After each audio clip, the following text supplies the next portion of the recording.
Okay. So good morning, everyone. Thanks for being here. Time is short. It's already time, so let's officially start the session. My name is Faiz Alam. I'm a researcher at International Water Management Institute based out of Delhi office. Today's session is about how do we plan more sustainable and equitable water management intervention in general. A lot of investments are going in, but how do we ensure that these investments bring equitable and sustainable outcomes on the long term? We have exciting line of speakers and panelists that will today. Without further ado, I'll hand over the session to Dr. Alok Sikka, who is a country representative, India and Bangladesh, a senior fellow at IMI, and he will be moderating the whole session today. To you, Dr. Alok. Thank you, Faz, and good morning to all. And I think I'll straightway come to the point, and because we don't want to waste much of our time. As we all know, and Faz has mentioned, that this is the session about equitable and sustainable upscaling of agriculture water management. And we all know the importance of agriculture water management, particularly in the face of climate change. And when we know that water is the entry point, and water is to adaptation as energy is to mitigation. And we also know that in most of the global south, maximum amount of water is being consumed by agriculture. So agriculture water management definitely needs to be looked into more from sustainable and equitable point of view. And so with that, you will also see perhaps when we go on that there is a supply-demand feedback phenomenon and success to successful. Those are the kind of things when we look into the sociohydrology or the agent-based modeling. So without getting into the details, I have the honor of inviting Dr. Mark Smith, Director General, International Water Management Institute, to give the opening remarks. Over to you, Dr. Smith.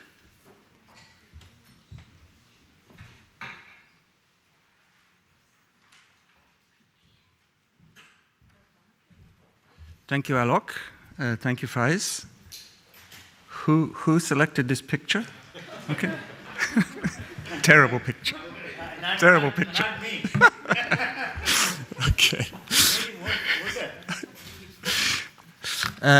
Thank you, and thank you for the opportunity to help open today's session. And I want to begin also by thanking our co-conveners, ICAR, TU Delft, and Solidaridad Asia. It's a pleasure to work with you in putting together this morning's session. And I'm really pleased to be joining today to discuss a theme that sits at the heart of the challenge of climate resilience, and that's water in agriculture. So as we confront those realities of climate change that, of course, are front and center in all of our work, one truth becomes increasingly clear: that successful agricultural adaptation hinges on how we manage water, the resource that can either build resilience or deepen vulnerability. So I want to begin and help kick off this discussion with a cautionary tale, and recognize that across many regions, agricultural management interventions can be a double-edged sword. And because when they are designed without considering the socio-economic and the ecological context, they can lead to inequitable access, unsustainable use, and poor adaptation. So first then, an example to show how, without the proper understanding of the social dynamics of the ecological context, those unintended consequences that can flow, how they can come back and bite you. So this first example comes from India, which of course is a source of great advances in agricultural water management, and also many lessons that we can all learn from. So this is from the Saurashtra region of India, where over 50,000 check dams were constructed following the drought of 2000 to 2002. And these structures were intended to recharge groundwater and support agriculture. And initially, the farmers involved perceived that there was an increase in groundwater availability, and responded by cultivating crops that were more water intensive. This, of course, then increased demand that eventually negated the benefits of the check dams. It's a common dynamic in irrigation development. In this particular case, the hard rock aquifers that all of this sat upon couldn't sustain the additional water withdrawals, especially during years when rainfall was low and when recharge was minimal. And then in addition, the benefits of that intervention were then unequally distributed, as farmers near the check dams gained more, and those further away saw little improvement. But this is not an isolated case, as I say. I think we were all exposed to those kinds of dynamics, and we've seen similar unintended consequences with irrigation efficiency interventions across the world. This is where the Jevons paradox is visible. So increasing irrigation efficiency often leads farmers to expand irrigated areas or switch to water-intensive crops, ultimately increasing total water use. And in many cases, inequities are then deepened further with subsidies. So for example, for drip irrigation, drip irrigation subsidies are then accessed principally by wealthier farmers because they can bear the upfront costs and they can navigate the administrative hurdles. So that's an example. These are examples that highlight a core truth that sits also at the center of our discussions today, that technological fixes are not enough by themselves. Without systems thinking, we risk creating new problems from these kinds of interventions. So that climate change adaptation requires our approaches to integrate hydrology, economics, governance, and social dynamics in what we call socio-hydrology.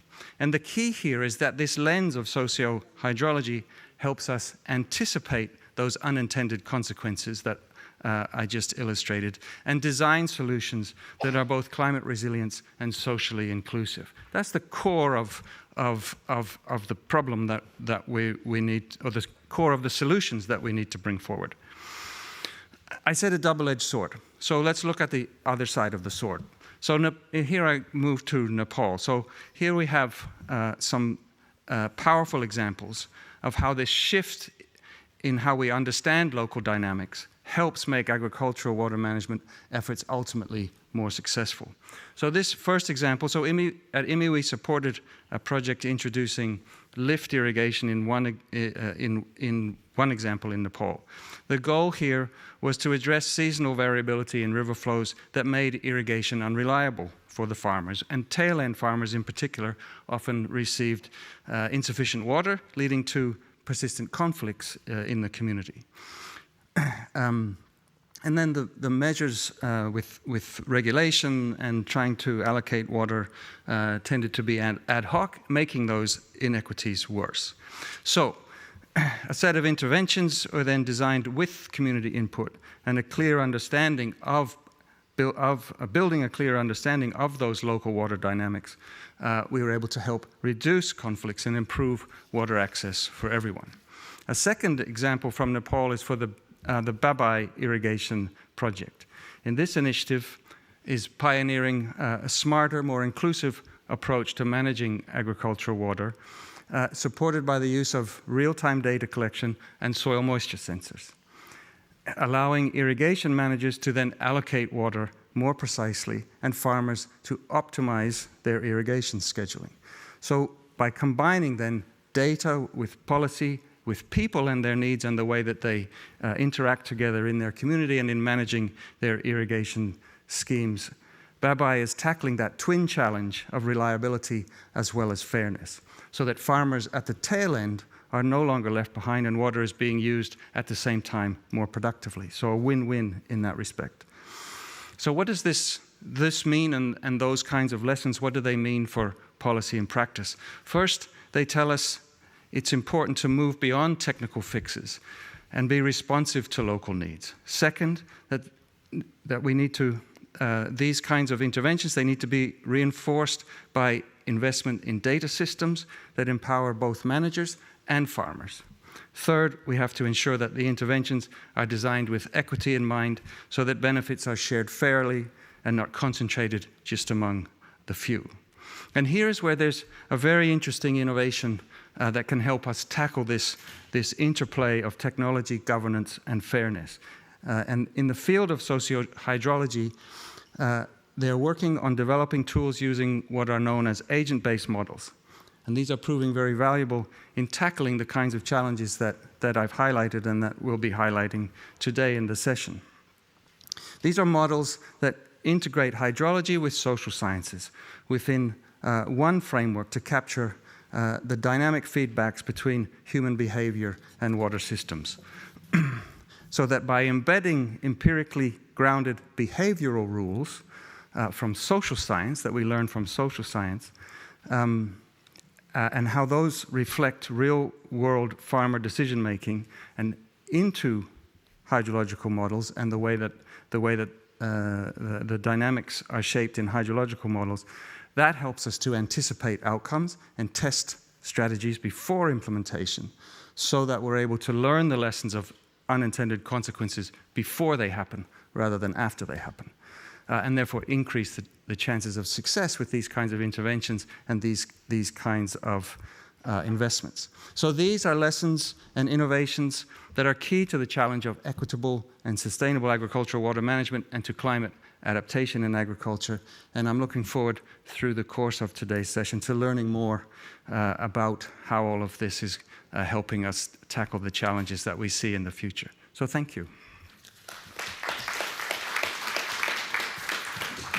Thank you very much, Dr. Mark Smith, and for really, you have set the context and the scene rightly so. And as you must have seen, then the key points which were there, the unintended consequences, because we have done it, we have planned it with all right things, but still it might have some unintended consequences.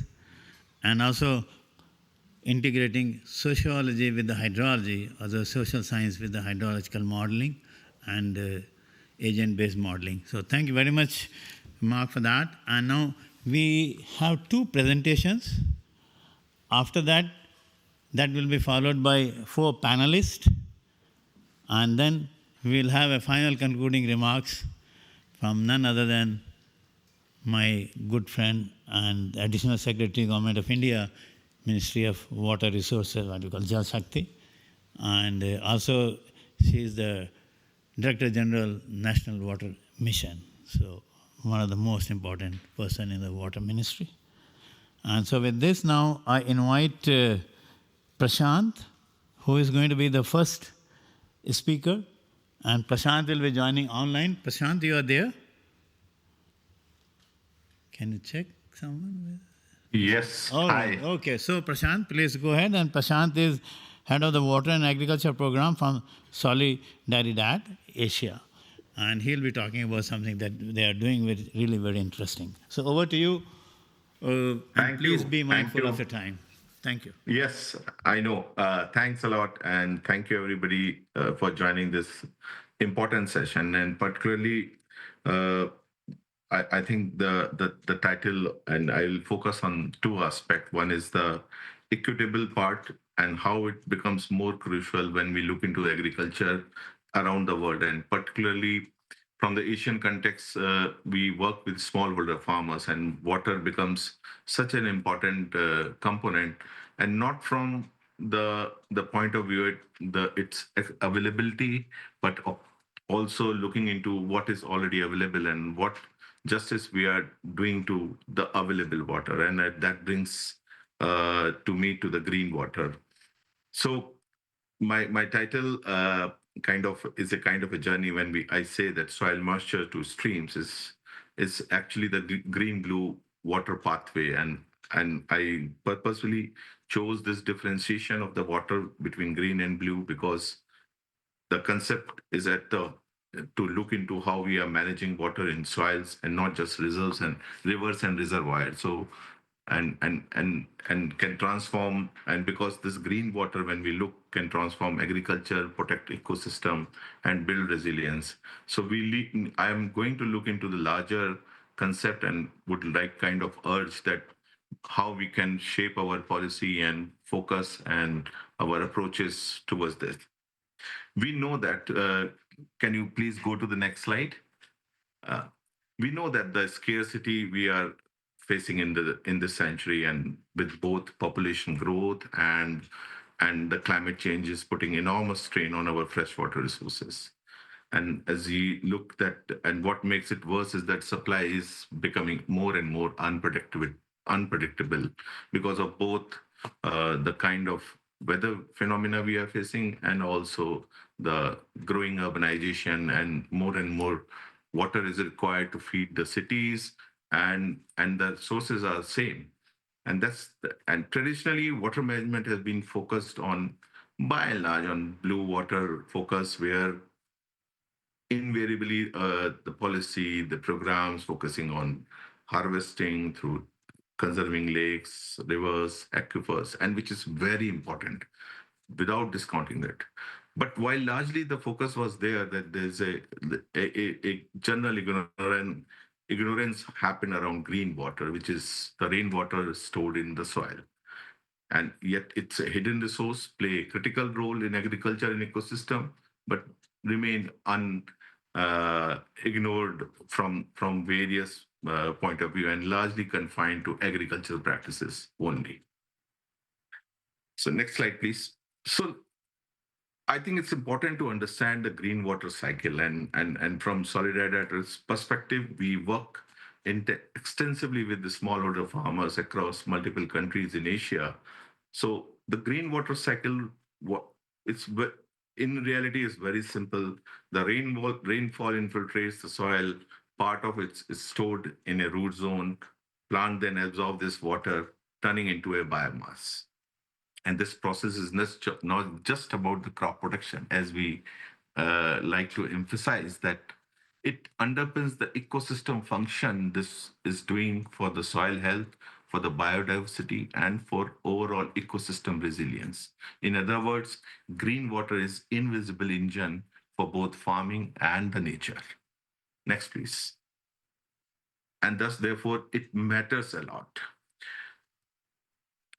Globally, around 60% of the agriculture depends directly on green water, what we known as rain-fed agriculture. So it is actually rainwater converting itself into a biomass. So 60% of the food production, the smallholder resilience, and bulk, many of the supply chains are dependent on the rainwater. For example, if I take example of cotton and soy, or and any other commodity from growing in India or in Asian countries, they are largely rain fed, and they confined to sowing season corresponds with the rain.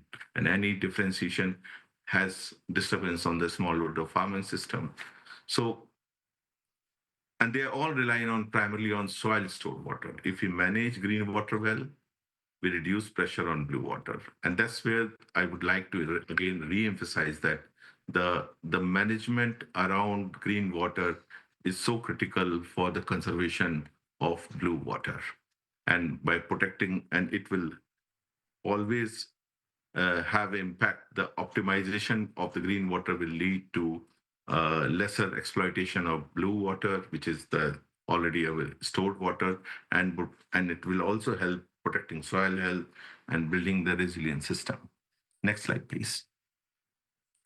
So what I would like to kind of position ourselves is on the three pronged approach which Solidaridad is going to talk about. I think in the introductory address we got to know about socio-hydrological approach, which my co panelist Dr. Saket is going to talk about it, with whom we are working. But I would like to kind of put a larger approach which we as a Solidaridad looked into while working in the with the smallholder agriculture system.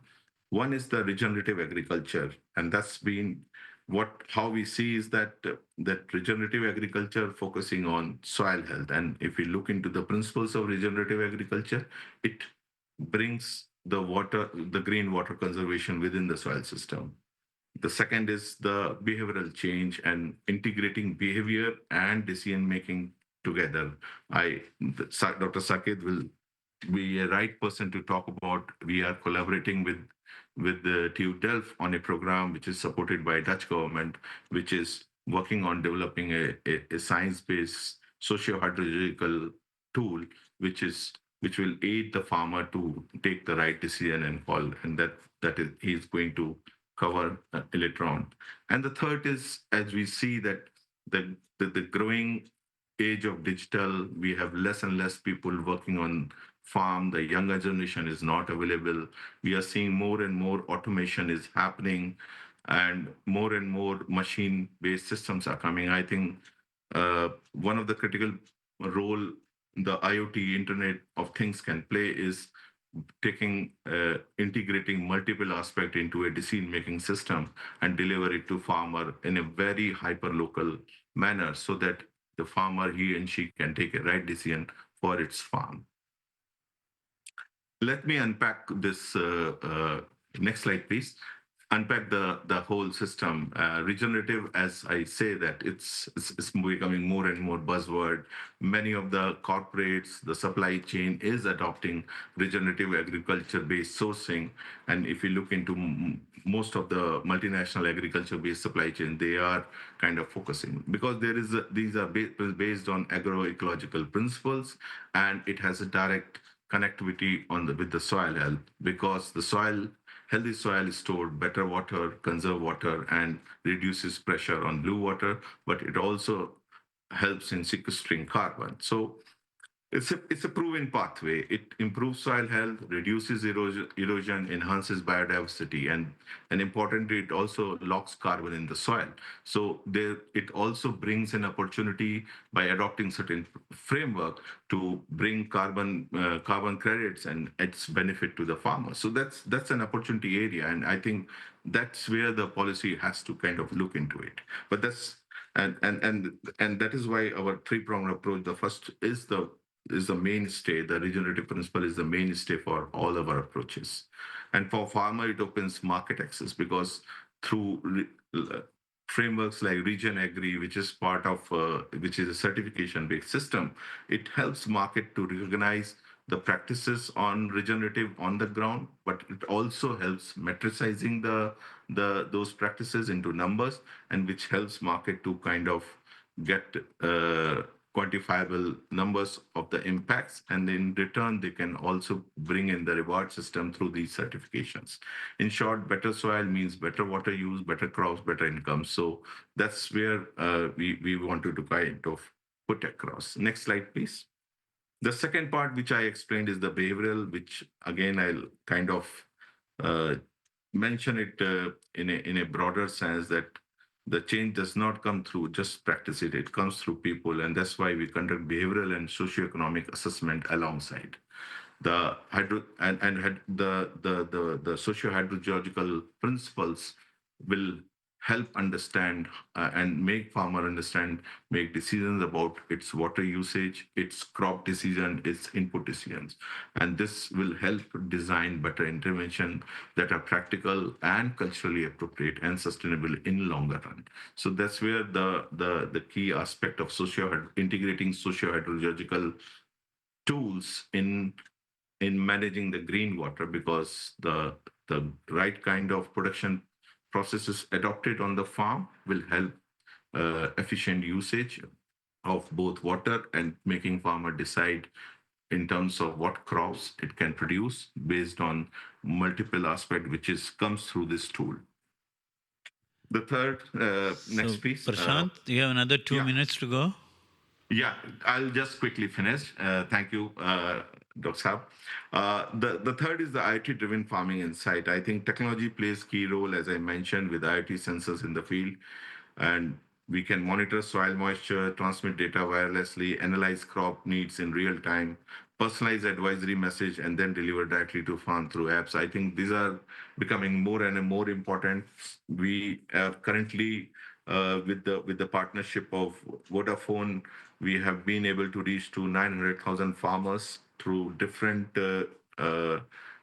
commodities, and help these farmers to take right decisions, because these are very hyper local system where there is a insect pest monitoring happening through IoT based camera, the soil sensors, the water sensors are, and combining these are converted into effective advisory and on time on a weekly basis, which help farmer to take the right decisions. I think that's where I would like to kind of take it to the next level. And please, next slide, please. So I think the important is to scale this solution.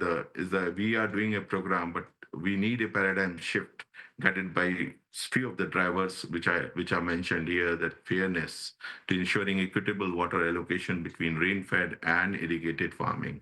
So it's time that effective rain-fed and the practices of soil green water conservation through in rain-fed must be looked into from a positive lens and see that how they can be rewarded, because the production and optimization of rain-fed is very critical to reduce the burden on the on the blue water and the stored water.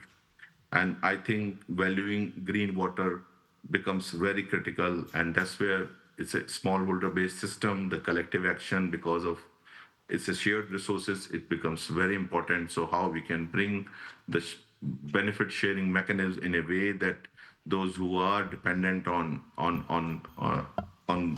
downstream and upstream, those connections needs to be brought into the decision making of water resource management, and that's where the green water becomes very critical. So Could you please next, conclude now? please. Last slide, please. So what do we need to do? I think we reward green water conservation is the key, and that's where I would like to bring through regenerative agriculture, different certification frameworks like Regen Agri, promote collaboration within supply chain, because various agriculture and supply chains are dependent for both domestic and global level, to attract private investment in water smart technology, empower farmer with decentralized decision making, supported by tools like sociohydrology, which you are going to know more about it in detail, and green water management at the heart of agriculture policy and subsidy schemes. By doing so, we can reduce reliance on blue water while securing food, ecosystem, and just to conclude, the path from soil moisture to stream is about revaluing what has been long overlooked, which is green water.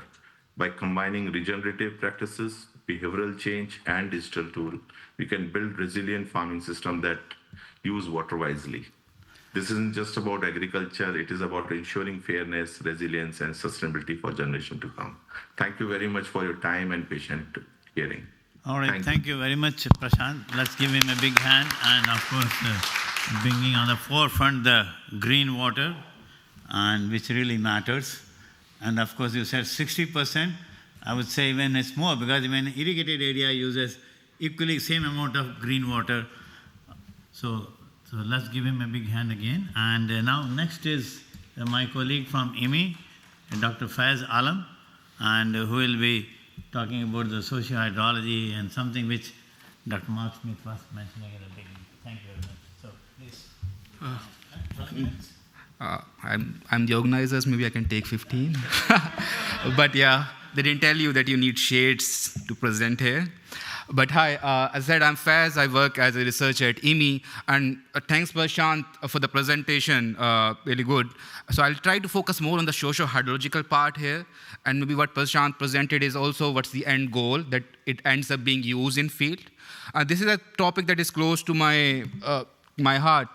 I'm a trained hydrologist. I look at how water flows or something, and more I work in the field, you realize it's just not water flows, it's also human flows. How we think, how our thinking flows, and it changes with how the water we perceive and act. And we started working on looking at this aspect, the work that we did. This audience doesn't need introduction on why adaptation matters in agriculture. It's vulnerable to weather, climate change is intensifying, but at the same time, it's more about livelihoods. You have in developing countries, a lot of people engage in agriculture. Economy depends on agriculture. It's not just about food production, it's about people at the end. And again, as Mark said, how you adapt to agriculture is directly linked to how you manage water in agriculture. Again, doesn't need, because agriculture consumes 70%, 80% of the water. Climate impacts are felt through water. And as investing in agriculture adaptation makes economic sense, the Global Commission on Adaptation said, if you invest $1.8 trillion, the benefits would be $7.1 trillion down the stream. And so a lot of investments are going in. We are not even close to this 1.8 trillion mark here. So, but anyways, a lot of work is going on.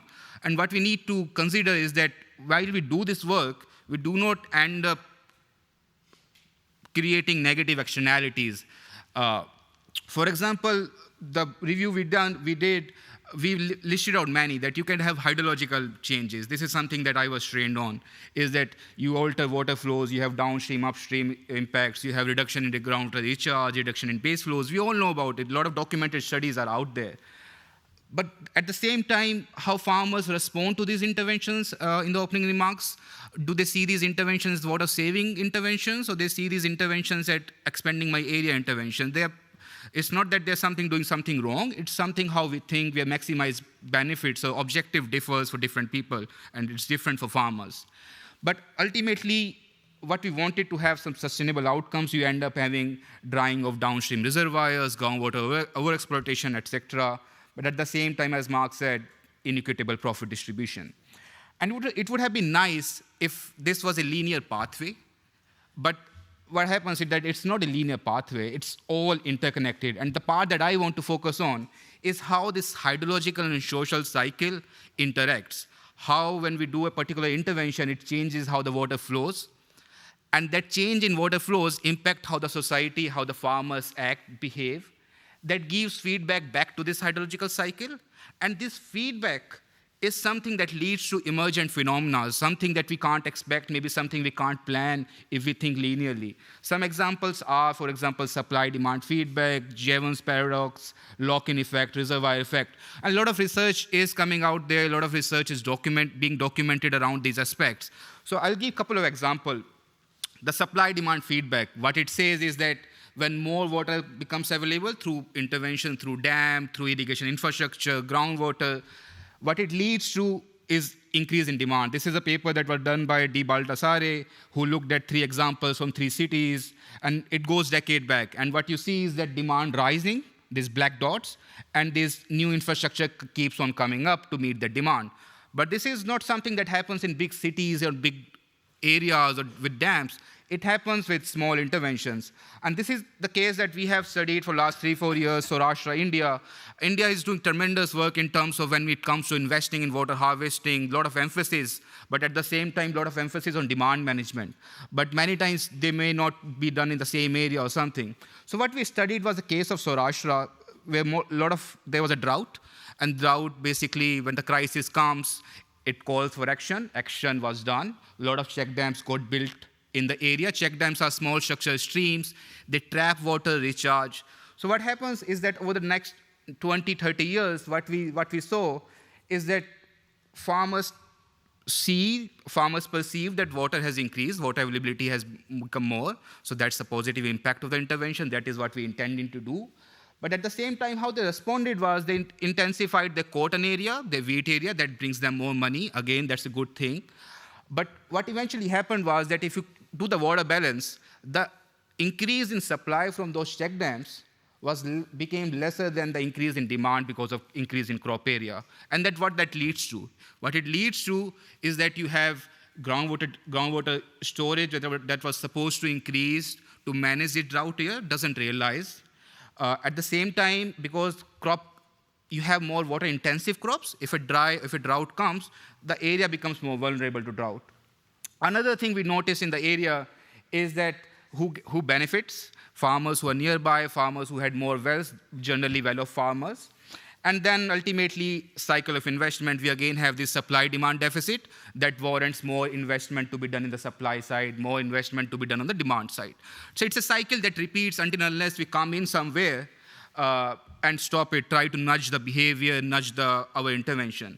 Another example, across the world, Mark already mentioned, a lot of documented cases on irrigation efficiency. A lot of investment is going on increasing irrigation efficiency.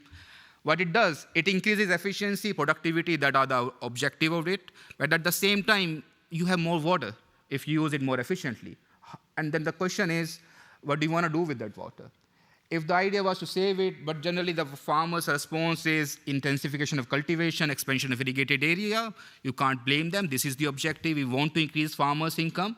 But sometimes, in many cases, what happens, the shifting of crops leads to more water consumed over the years. So basically, more water depletion, less groundwater storage in the aquifers. And again, it leads to inequitable outcomes. First, the drip or micro-irrigation is generally, because it's capital intensive, it gets adopted by farmers who are better well off, even with subsidies. That's what our research says. But also the impact of groundwater depletion, that is something felt by poor farmers the most, because they are at the end, they can't deepen their wells every 5 years. So that's something that comes out. And again, what it leads to more investment, because you have some outcomes, you need to solve those outcomes, that warrants more investment. Now, we have many of these cases reported or something, but how do you start planning for such paradoxes or unintended consequences is the question that we have been looking for with Saket here, with whom I did my PhD looking at this topic for the last 5 years with my other colleagues at EME. Is that we need to move beyond conventional approaches, hydrological general models, impact assessments, and it's not that we abandon them. They add a lot of information. They are the starting points. We can't do without them. What we need is move away from the static assumptions in those models. In the hydrological modeling that I do, we do scenario-based approaches. If I do this will happen. If we change crop area, this will happen. This assumes that farmers are scenarios, they do not think. Similarly, impact assessment, they'll see what will you do if you have this much water. They would see hydrology as something static. So it's more about how do we move the needle in terms of how do you start accounting for this dynamic behavior in these assessments, both on the hydrological side, but also on the social side. And this is where the socio-hydrological framework comes in. It's the framework approach that you can put them together. And I will exemplify with a couple of concrete examples that we did. This was something that we did. We built an agent-based socio-hydrological model for the area that I talked about, Saurashtra, where a lot of check dams were done. So what this model has, it has this usual suspects. It has this integrated hydrological model that does model for water flows. What we did was we used government census data, which have a lot of data is there in India. We do a tremendous job in collecting data. We use that data. We know that around 40,000 farmers live in that area, and we know what kind of farmers they are. We put those farmers in the model, but that was not done. What we also we went to the field. We did Rana's behavioral theory. It's a theory that comes from wash sector that understand how we make decisions around certain. For example, how does our ability, what we think about our ability, what we think about social norms, what we think about attitude, changes, decides how we act and behave. So we knew how many farmers are living there. From the model, we knew how the water is flowing there. And from the behavioral side, we had some idea of how farmers think about water. And what we did was you put it together. You let it, we do not tell this will happen, you let it evolve. The system evolves together in the model. And what we saw that it improved our hydrological predictions. When we had this dynamic behavior, the hydrology we can do better. That's something win for hydrology. But we were able to basically also capture all these supply-demand feedbacks happening in the thing. This is what we intended the model to do. So we said, okay, see, the model is able to do these things. Maybe we can use the model. But at the same time, the model was able to basically reveal things that we didn't thought is happening. For example, investment done 20 years before in check dams, how it impacted your investment 20 years down the line, because this additional profit, little bit, adds up building up.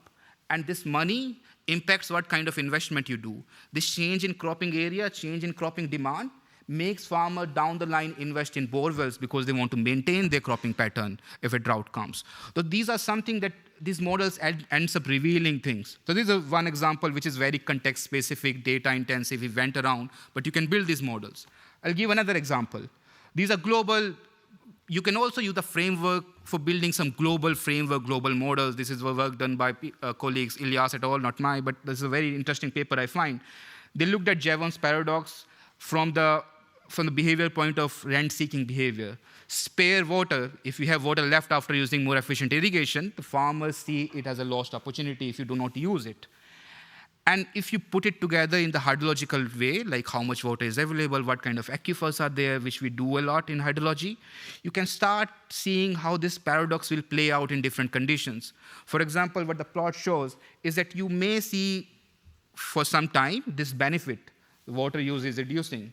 But also at the paradox is, the higher the saving, higher the paradox over the time, if hydrological conditions basically support the fact. So they used it to basically see which are the areas globally where the paradox will be high, where the paradox will be slower, where the paradox will be higher. But again, gives you an idea that this is not a model or approach that we need to use very locally, but this is also an approach that you can also do on a regional level. Of course, when you go down locally, you need to tinker it, make it more context specific. Now, these are key takeaways that I have. Okay, it's all there. Okay. Yeah, I'm almost done. I'm done, basically. So one thing is, you have dynamic farmers, dynamic waters. So farmer behavior evolves. So that's something we need to understand, account for when we do hydrology. If you ignore this thing, you will trigger these emergent phenomena that will lead to unsustainable, inequitable outcomes. Approaches like sociohydrology, something new, still something, can help a lot in planning part. But the issue is, how do you adopt these approaches, which we already work in silos? Even government, even researchers, we work in silos.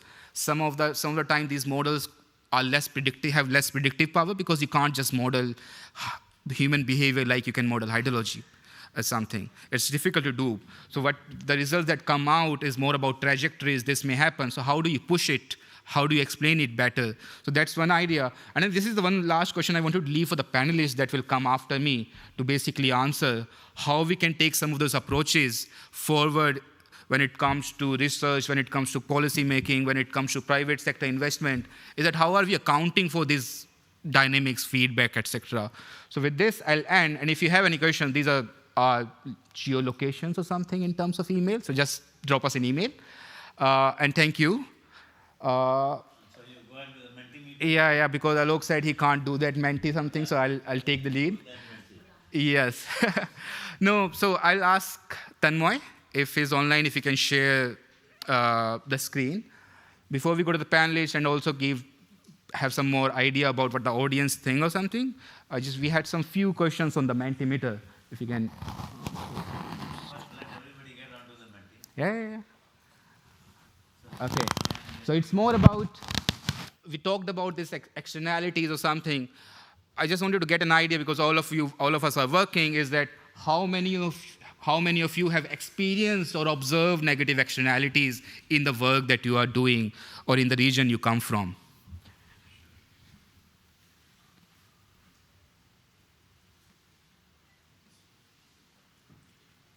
Not directly, but I'm aware of them. Discount this presentation before this presentation.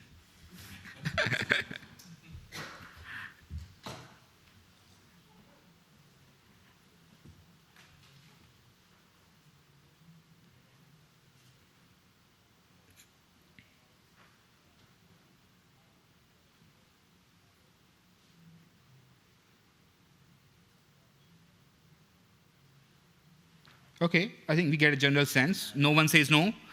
Many have seen, many may be aware of them, but it's something that's out there. That's quite positive. Yeah, it's negative, I would say. It's negative in the sense it's happening and that all of us are observing it. Okay, next slide. So we come from different regions. I come from India, I worked in South Asia, and all of different regions have a different way of looking at the problem. So next idea was that from the place or the company you come from, how do you manage, how balanced these technical and social sciences are when you plan these interventions? Is it completely social, completely technical, or we do a tremendous work of balancing these things out? Tanmoy, if you can hide the QR code. Yes. Okay, we are somewhere in the middle. Nothing on the, it's skewed, it's the biased curve, it's skewed on the left side. So we are not doing enough, so maybe the session will nudge us. Is that expected? This is, yeah, I was not expecting very well balanced, but I would have been happy if there was someone and we would have invited the person to panel. The question is still there if you want to change your answer. Okay, next slide, Tanmoy. So in one word, this is a word cloud. the work that you have done, what is the biggest externality? I talked about downstream, upstream, groundwater, but there could be conflict, there could be inequity. What is the one thing that you think that is the biggest externality that will come out of the water management intervention that we do? Surprise us.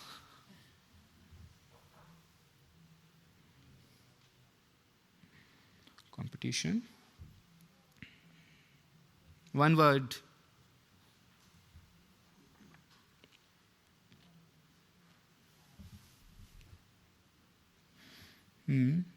Usual suspects, balance, equality, customary land tenure. I think this is also something that we have observed is that over the years, depending on what you do, where do you do interventions, the good areas where the water is available changes around who owns those land. So land changes hands, and better off farmers do end up having areas which are good in terms of irrigation. So yeah, so this is nice. I think I'll have a good look at it, silos or something. So we do see a lot of different things. There are some usual suspect, but I was happy someone put land tenure or something, which is something that happened. I don't look at hydrology, but this is happening out there. Next slide, Tanmoy. Okay, so last thing. I just wanted to be, I was curious how many people use sociohydrological tools. So surprised me saying a lot of people use it, but I'm just curious, like in the audience, what kind of people we have or what kind of tools people are using here. Oh, Sake, this is you, isn't it? Sociohydrology models. A lot of impact assessments. So, okay. So that's a nice one because it shows, okay, hydrology is winning, impact assessments, stakeholder, okay. So it's a nice group of people we have here. That was the idea, to bring different aspects, not just hydrology people, but a mix of group. So great, thanks a lot. And I now hand it over to Alok sir again for moderating the session. He will be inviting the panelists. Thanks again. Thank you very much, sir. So let's give him a big hand for really making it very lively and very informative and educative presentation, and which I'm sure will set the scene for further discussion with the panelists. So now, let me say that we have 4 panelists, and you will be happy to see that all the 4 panelists come with different kind of a baggage or a different kind of a background. And so I first invite Dr. Veena Srinivasan, who is the Executive Director at Well Labs in Bangalore. And she is renowned for her pioneering work on socio-hydrology and the community-based water governance. So we're happy to have you here with us, Veena. And next, joining us from the private sector, we have Marlies, and who is a water stewardship manager with Amazon. So what a contrasting combination, and she's leading initiatives on corporate water stewardship across supply chains and landscapes. So welcome you. And then the third one, I don't know whether Bopan is not coming. All right. So, okay, man. He said he's stuck up in some other. So he's from the GCA Global Climate Fund, but he's stuck up and he might join. He said later. And then the next is none other than my old friend and colleague who is representing the academia. And we have with us Dr. Saket Pandey, who is assistant professor at the TU Delft, and his interdisciplinary expertise bridges the hydrology, applied statistics, and economics to really address the real-world water challenges. So we invite you, Saket, to come and be here with us. So as you will see that we have a vast, different variety of panelists, so they all come with a different kind of a background. And I have a list of few questions. If the questions you feel are tough, you can pass it on to me, and I'll try and answer them. I'm just kidding. All right. And so, Maybe let me start with Veena.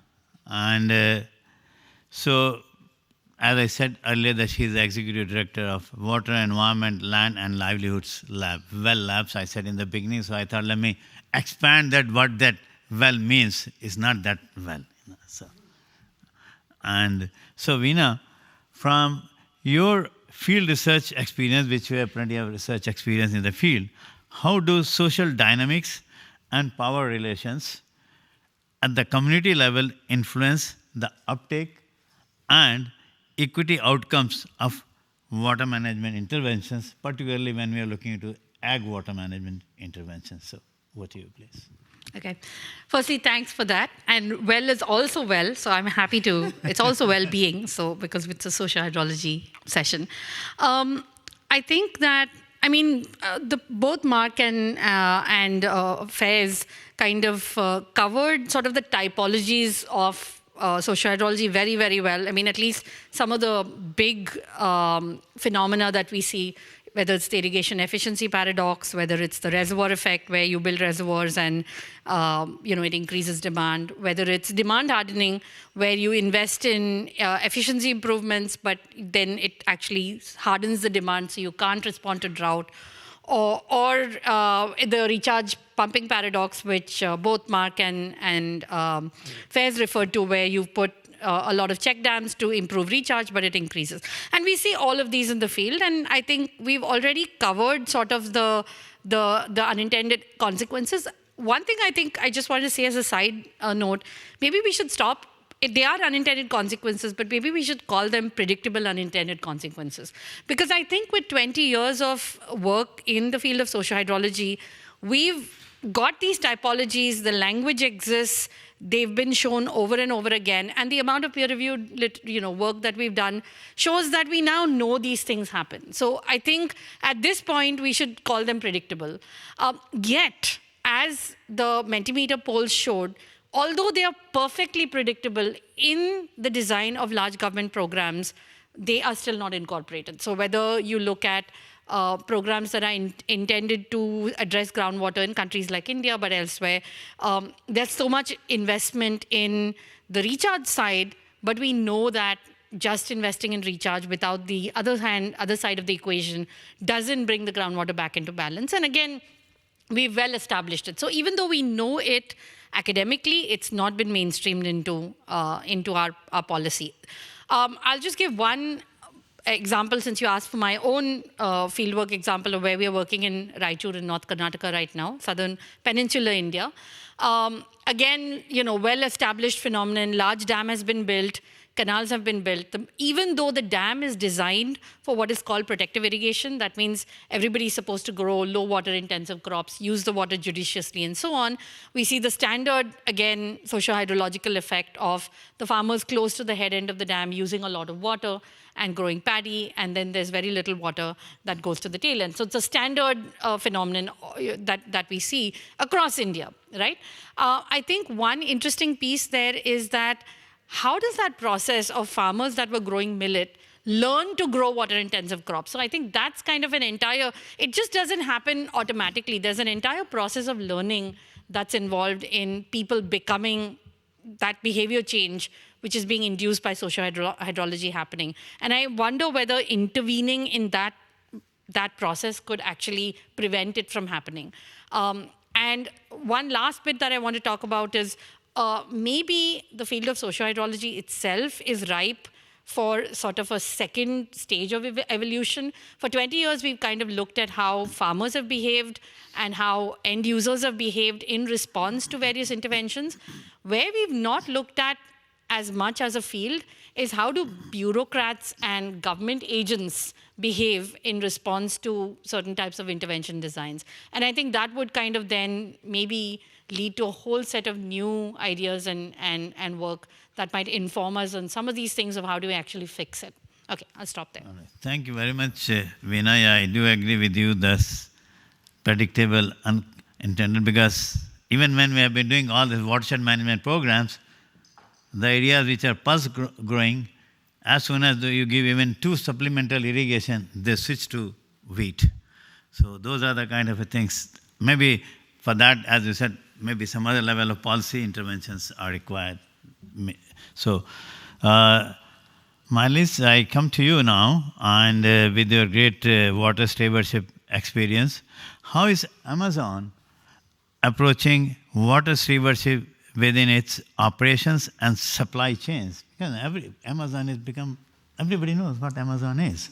So, and what role do the partnership with local communities and the government plays in this? Yeah, thank you. Yes, water is critical for Amazon's operations and our supply chain, so I can share a little bit about our data centers specifically. They use water for cooling purposes. So here we've decided to really focus some of our efforts, and we took a public 2030 goal around this to become water positive in those operations or return more water to communities in the environment than we use there. As of last year, we were 53% of the way towards achieving that goal, but to get to the 100%, we're using a few different strategies. So first, of course, we're looking at efficiency within our data centers, and we'll also look at kind of sustainable sourcing of water, like using more recycled wastewater and leaving that potable water available for communities to use. But then after that, we look kind of outside of our own four walls and into the communities where we're operating, and that's our replenishment pillar. And there we're investing in all sorts of projects that improve water resources availability or access or quality. It could be a nature-based solution project, it could be a technology project, and some of these projects involve agricultural water management. It's one of our focus areas, and we have supported various irrigation efficiency technology projects, for example. Actually, just yesterday, we announced a new project in the US, in Mississippi, with the technology startup called Arable. They use in-field sensors and IoT and then AI on the AWS cloud to provide more recommendations and irrigation optimization practices for farmers directly within an app, so they can see, okay, what are the current soil moisture conditions? What are the exact rainfall or precipitation patterns that we're seeing right now? And then have a better sense of when to irrigate and how much to irrigate. And looking into India specifically, we saw this was an area of really high water stress, not just for our data center operations, but for the entire Amazon business. So there, more recently, we actually took another public goal, and actually an accelerated 2027 goal because of the high water risk in this area, in the entire country. And there we're looking at all sorts of groundwater recharge projects, irrigation efficiency projects again, and seeing what we can do there. I'll also point to some of the great work from our Amazon India supply chain team, specifically from our grocery business. They're working with farmers, more than 8,000 farmers who, mostly smallholder farmers who are kind of delivering crops same day to some of our Kisan operations. And there again, we're developing actually some in-house technology and apps on phones, along with trained agronomists who can come and kind of give recommendations. Initially, it was more around crop health and reducing pests, but we've seen there's a lot of water co-benefits there as well, so it's been great. All right, so you guys, they do work with the farmers on the supply catchment? Exactly, yeah. Okay, all right, okay, thank you. So next, we move on to academia, and Saket, from your rich academic background in research and teaching both, how do you see the role of higher education institutions like yours in shaping knowledge and capacity around equitable and sustainable water management practices? It's challenging, but I do feel that time is now to train the next generation of, let's say, engineers with more, let's say, transdisciplinary curriculum, more problem-driven curriculum, making them feel like they are heroes of some sort, solving major problems. I think if we are able to bring that out, there would be quite some interest, because what let's say the challenge is to convince the next generation students to really engage in transdisciplinary research, because the disciplinary silos are quite strong and resisting. And that is a key ingredient if you really want to have the capacity to solve problems that are no longer monodisciplinary. So yeah, I think it is technological institutions should also understand, and it has been also one of the messages of this conference, that technology is not the solution, but there is also human mind, human behavior, and how do we mix it well is actually a more critical question. If we would really want to have a capacity of next generation to solve problems that, yeah, we have been talking about for long, but we are still, challenged and not being able to solve it. So, Saket, if I say that you go back to your institution from where you did your BTech, IIT Delhi, Yeah. and if you get a chance to go back, what change you are going to make it more transdisciplinary? Yeah, I mean, it's not just me. I think the entire pipeline has to be adapted. And where it would start actually should be from practice. We have to think of comparative examples, bigger projects, demonstrating that transdisciplinary sciences like sociohydrology have unpacked the complexity of the problem, and by bringing in right kind of interventions at right points, for example, tackling incentives, behavioral incentives, nudging people to do the right things and actually solving the problem and communicating it well out there would create facilitative environment along the, let's say, the pipeline of education system to enable a department of sociohydrology, let's say a department of whatever you may want to call it. No, of course, because that's really very important to have a transdisciplinarity when we are looking into irrigation and ag water management, and particularly in general about the water sector. So, and that is something I think going forward we'll have to really look into how do we bring the more up and more transdisciplinarity.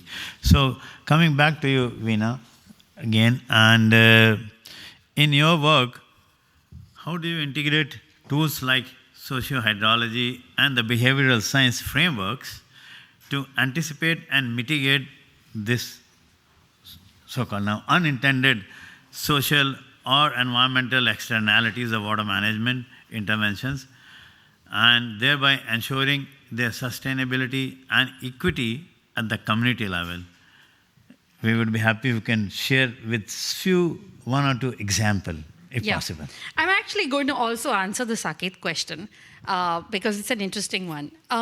First you answer yours. No. I'll bring it. I'll bring it in. I think we've realized that there's a difference between interdisciplinarity and transdisciplinarity. Yeah. What's the difference? Sociohydrology, I love the idea of calling it a transdisciplinary discipline. It means you're actually working across the boundary of academia and practice, right? And the reason I'm saying this is because Well Labs is a transdisciplinary center. There's a reason I don't sit in a university, because what we've realized is that to actually be able to inject some of these ideas into practice, you need to be working, firstly, you can't be working science forward, you need to be working problem backward, which means that you need to actually be working with key members of society and then being able to say, how do I now, how do I sit at the right forum, and then start with where the decision makers are, and then inject the science into those platforms. So now to give you the specific examples of how we might do this at Well Labs. So one example, for example, let's take the Canal Command area work, because I referred to it earlier. We said that you have Canal Command areas, farmers in the head end are all growing paddy, water doesn't reach the tail end. Now, we all know that if you want to transform this system and you want to fundamentally change behavior of the farmers, what you need to do is to start with the farmer agent where they are right now. And your agent-based model has already said, given the current set of incentives, they are going to go down this water-intensive path, and there's not enough water for it to. So you've already predicted it through the kind of work that Saket and others do. What you want to do then is to change the circumstances of the farmer agent. So the farmers now, instead of making this set of decisions, is making a different set of decisions. How do you change? So it means, that agents, the farmer agents, should also be then told, educated, Not told, about, asked. about these consequences and stuff Sure, like that. I mean, they already know that, but the farmers know that if they take more water, there's going to be less downstream. But if you're able to consult with them and say, what would make you do something different, start with, and I use the word design thinking, for example. There's a framework of design thinking to say, start with deep empathy with the actors that you want to shift, and then say, what would make these actors behave differently? Ask them, not tell them. And then you discover that the levers that you have to make the farmers behave differently exist. So for example, it might be, in the case of Raichur, actually the farmers came to us and said, we don't want to grow paddy, and we have to grow paddy because the infrastructure is such that our land is waterlogged. So that gave us a lever then to say, that's understandable. but then sometimes they might say that we don't have seeds to grow the other crop we want. Sometimes it's that the financing is very paddy focused and we don't have financing to grow something else. At this point, when you're starting agent first to change behavior, then you have to go outside the water sector, right? Then you're looking at whatever it takes for that agent to be supported in that, to behave differently from what their traditional trajectory might have been. You've got to do that. And this is an example. There, in this particular case, we work with them on all their pain points, whether it's seeds, whether it's market linkages, whether it's labor-saving devices to grow crops other than paddy, whether it's helping them form the water user cooperative and coordinate with the Canal Area Development Authority. Whatever it takes to support them in their transition, we have to. Entire nexus approach. Yes. Okay. So thank you very much for that. And now move on to Marlies, again, to Amazon experience. From a corporate water stewardship, as you have been looking into, from that perspective, what tools or collaborative approaches does Amazon employ to ensure its water initiatives do not inadvertently create local inequities or environmental trade-offs? And could you share any such example? I mean, from India or anywhere you are working on? Yes, of course. Yeah, I think for us it's really a multi-layer approach. So first we'll always start with our own due diligence and desktop research. We'll look, okay, this is the area where we have our operations and where maybe we want to support a project out in the communities, and we'll seek to understand what are the main water challenges, what are the risks, who are the upstream and downstream water users.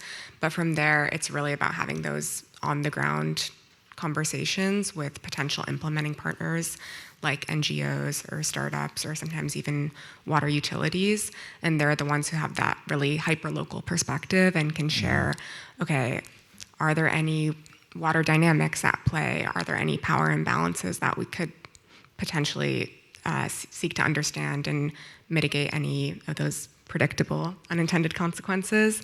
And then once we are designing projects with a potential implementing partner, it's really about that community engagement, working with those groups and developing the community water management plans to make sure everyone's aligned, and yes, making sure, okay, we're not going to switch to a new crop type that's maybe more thirsty, or we're not going to expand our operations or things like that.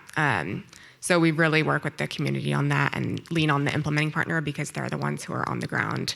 We're more so the funders of the project, but of course we want to ensure there's positive outcomes. And then I'll also say, of course, like when it comes to our irrigation efficiency projects, they're always voluntary or opt-in.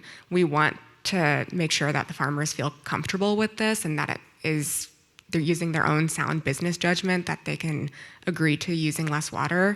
And if that's not the case, then they shouldn't participate in the project. So those are a few of the elements, and I can point to one project that we implemented with a nonprofit group called Search. This was a project in India, in Telangana, upstream of some of our data center operations.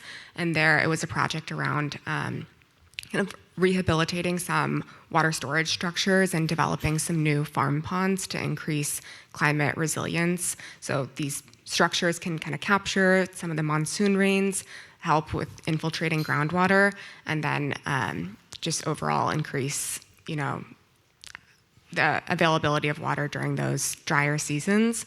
And there, one interesting conversation or unintended consequence that we were trying to understand was around, okay, we want to develop these new farm ponds, but it might need to take over some existing cropland. That was something we were worried about. And then Search had a lot of conversations with farmers about how do we want to approach this. And actually many farmers themselves volunteered, hey, I'm willing to take some of this cropland out of production and I would like to have a farm pond here. And they saw the overall benefit of this. All right, thank you. So next, again, Saket, coming back to you, how do you integrate interdisciplinary frameworks such as sociohydrology, political economy, political ecology, behavioral sciences into the curriculum to equip students better understand and address these upcoming water challenges or even unseen water challenges? Yeah, well, I mean, as mentioned before, I think it's a challenge that we have been working on for quite some time, and it's not just social hydrology, how to develop a transdisciplinary curriculum. It's academically it's possible, right? We know the ingredients, but it's more about convincing the agents that allow that. For example, you need to have students to be enrolled in such a curriculum. I think goes beyond just defining a curriculum, and it moves towards, as I said, really demonstrating the value that fields like sociohydrology add, and taking them as examples and building a curriculum around that convinces both the students to join that curriculum, the program, as well as the academic environment, like the dean or other people who could allow that. So in that sense, if you really want to build a convincing story, you need longer-term studies, more longitudinal studies to really deliver on the impact generated by having such knowledge, transdisciplinary knowledge, demonstrating that without it, you're not going anywhere. That needs investment. That needs longer-term commitment from public-private partners who can make that research happen. She's sitting next to you. Yeah, I mean, so let the charity begin at home. So let's do a study 10 Sure. years long in different locations in India, starting from India, for example, following up on fantastic work that Faz has done, and really generate value and create, document the success. I hope Marley is listening to that carefully. Yeah, so the question should be to Marlis, how do you enable it? All right, so now I think we have to take the audience questions as well. So what I will do is now next is that rapid fire response from all three of you, and a common set of question, not a question, I mean, the question is that based on all these deliberations and presentations, what you guys feel in your own perspective, in your own thinking, that going forward, because as we all know, I've discussed that, this bringing this element of socio-hydrology or social aspect very definitively into the hydrology and the water management. Not that it was not happening. She knows that we all have been working on participatory watershed management, irrigation, all those things. But how in a much more kind of clearer framework and this kind of thing. So just 1 minute response from all three of you. What would be on your wish list to see that how it really can be pushed ahead? More through as a policy or a program or a education or whatever. I think that we need to start, like I said before also, policy backward or goal backward. So for example, if you start with groundwater depletion and say we want to solve groundwater depletion, you want to start with what would it take to solve groundwater depletion? What does every single agent in the system need to be doing in that future scenario where groundwater is solved? And then what conditions do we create for every actor so they actually act on that path? So you'd have to start from the end, because if you start forward, we know there are unintended consequences. So backward. So you start with the end state, that desirable end state, and work backwards towards conditions that we created for the actors. Yeah, and why I'm saying, because, with us, Archana ji is sitting because he is a big policy planner. So that's why I'm trying to get some ideas from you guys so that then she can start looking into that, if she's convinced, of course. Next, yes. I'm excited about bringing more technology and more monitoring to some of these community water management groups and plans that we're working with.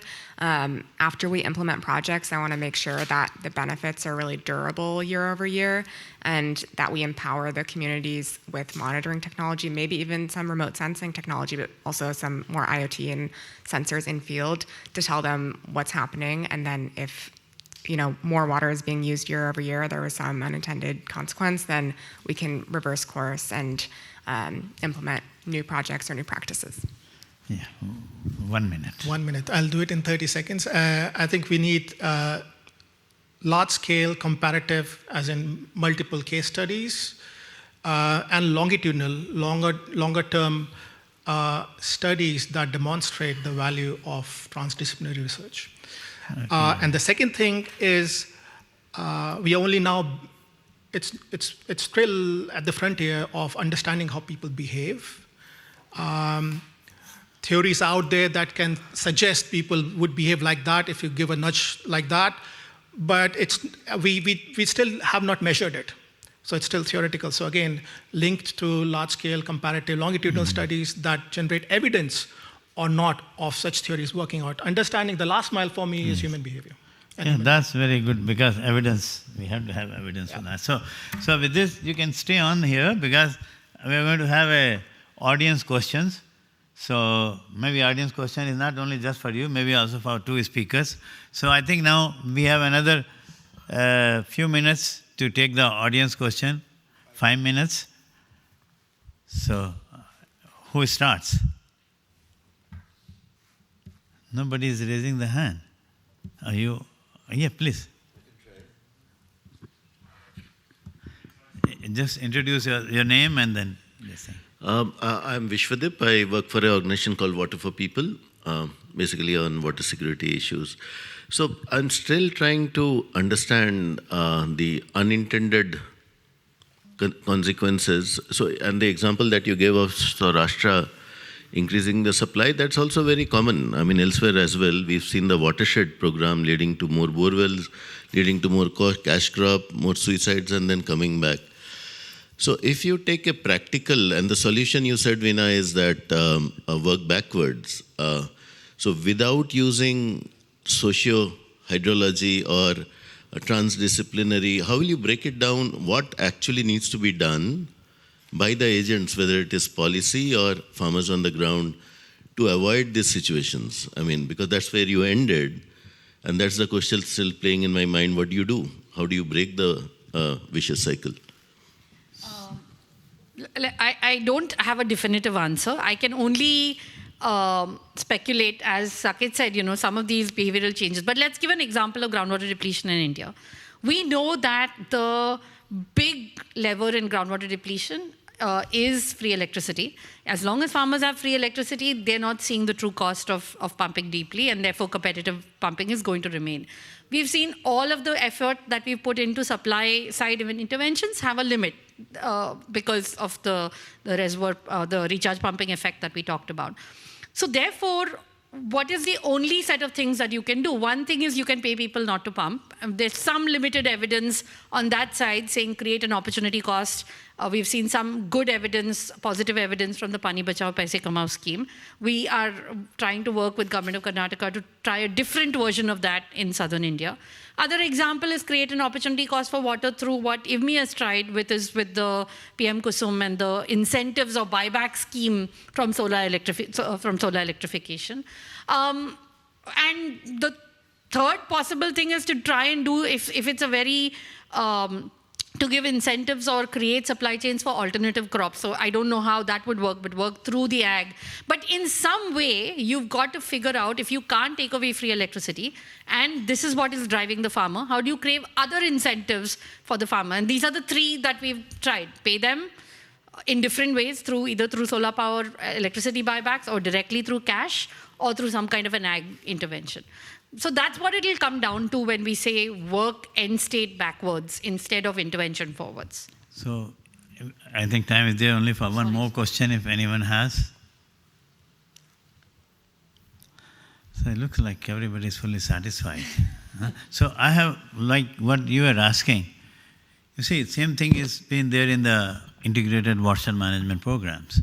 Now, in these things, the local motivation and leadership matters a lot, because you would have seen that even in India, wherever there are the likes of Popotra, Pawar and others who have been, because these things are very strong in social and motivational things, not so much on the high-tech technology. And so this is something that if you see, that it is not that as long as the government program is working, there is the institutions, there is some leadership.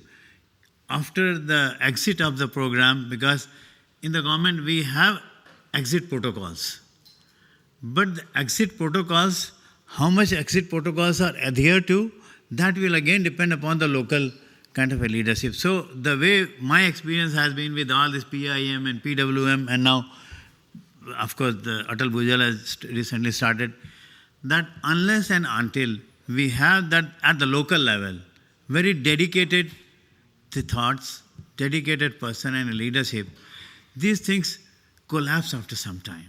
So this is something that I think we will have to see it by design, not by default. So I think with this... I have one comment as such. So I think very quickly, I think what Veena, you said, maybe we should start calling them predictable. I think that's where I feel it's a gray area. Maybe it's predictable for you, predictable for us who work in the area. Is it predictable for everyone? I think that's one aspect. The another aspect of the thing is what these dynamics can bring out. Maybe there are unseen things which are not even predictable. So the cycle doesn't end that water use increase or something. Maybe this feedback that is resulting may result in some things that we can't even predict. So I think we need to break down in that part also. Is that predictable for whom and predictable to what extent? I think that's where I would like to end. And as you're telling, at the end of the day, it is not just incentive, attractive incentives. And when we say attractive incentive, again, attractive incentive can also come with some riders attached. And that is something I think is there. And now I leave it to my friend for her final words, because I know that because she is also championing the cause of increasing the water use efficiency. So thank you all the panel members for really very lively talking. And so over to you. So please, Archana ji.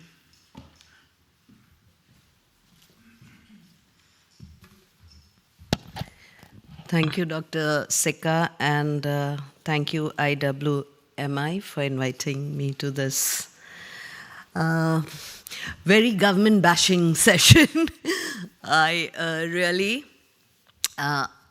know I had come with a prepared presentation, ready to highlight India's achievement in agriculture water management. But after hearing the speakers, I think I would like to speak impromptu and counter some of the views that have been expressed without meaning any offense. I mean, when you look at projects and implementation of projects at a scale which is micro, then one tends to, lose the macro picture. I'll just give some data of why many of the presentations here have really missed the point. In India, since 2017 to 2024, if we look at the groundwater assessment report, we see that the annual groundwater recharge is 446 BCM, and annual extractable groundwater resources is 406 BCM. Annual groundwater extraction is 265 BCM, and stage of groundwater extraction is 60%, which I would say is still high, but groundwater recharge has increased to 15 BCM. And extracted groundwater has decreased to 3 BCM, and safe units, in groundwater, they're overexploited, critical, semi-critical, and safe units.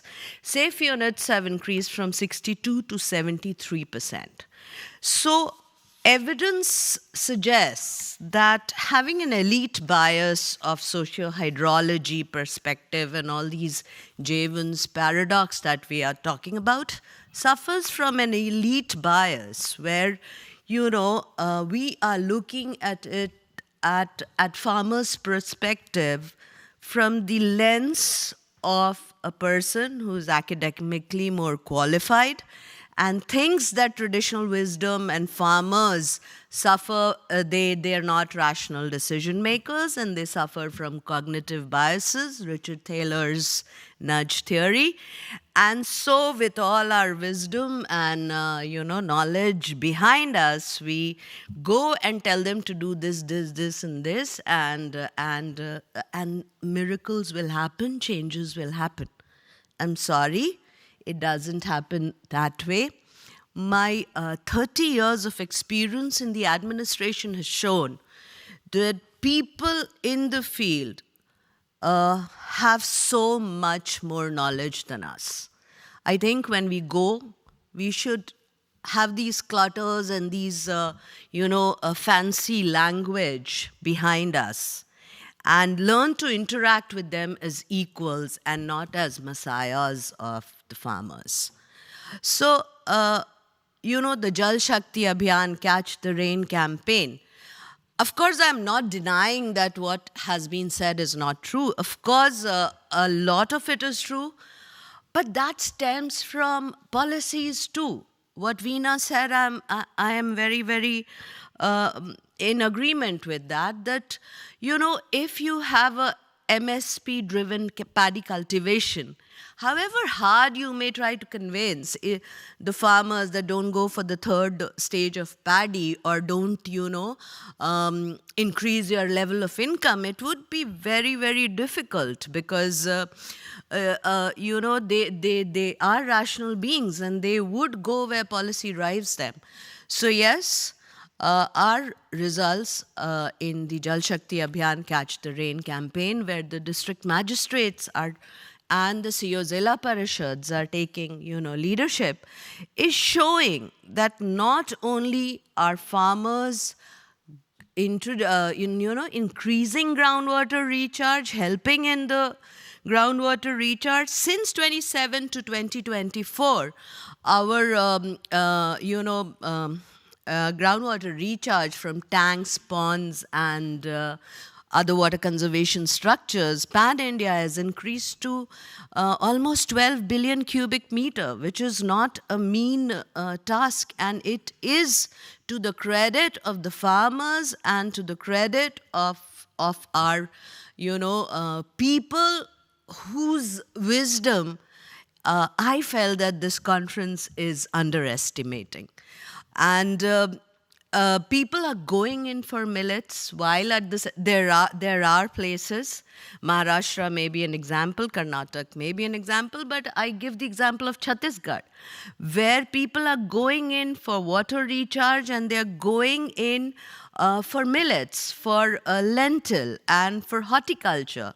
There is this district called Barmer, which is, not only storing more groundwater, it's going for anar cultivation, Barmer ka anar. So it's not that things are not happening. What needs to be done is when we go to them, we should keep all our Angrezi, English, and biases behind. And we should go and really, become part of the community. And that is what administrative experience has shown me, that when I I take the baggage out of my privileged education and meet them as people, as equals, then I feel that, they really, and perhaps because I'm government, maybe that respect is there, but then they really start, transforming. So I do believe that while whatever has been said here is true to a certain extent, I'm sorry to say it is really not the pan-India picture. Because the pan-India picture is showing great strides in groundwater recharge and lessening of groundwater extraction and beginning of better water use efficiency. Because we have a leadership, we have Honorable Prime Minister Narendra Modi at the helm, who comes from a very water-deprived state. And our Honorable Minister, Mr. C.R. Patil, is also from Gujarat. So they know the importance of saving every drop. And that is why, as government, we are not only pushing for saving every drop and supply side augmentation, but in a big way, we are going in for demand side reduction with the 5 Rs. Respect, recharge, reuse, reduce, and recycle. So, and respect for water. So we are trying to bring in behavior change and inculcate respect for water. And there are many others, we are also launching in PM Kusum. We are trying to incentivize that since solar is free, then there may be water extraction. So we are asking states to encourage policies which will stop that. We are trying to, in a way, nudge people without forcing or coercion towards more, water healthier practices, but at the same time learning a lot from them. So that is what I would like to say, that to all the people, academia, think tanks here, that when you get too immersed in the technical aspects of a project, you lose the big picture. So thank you. Thank you very much,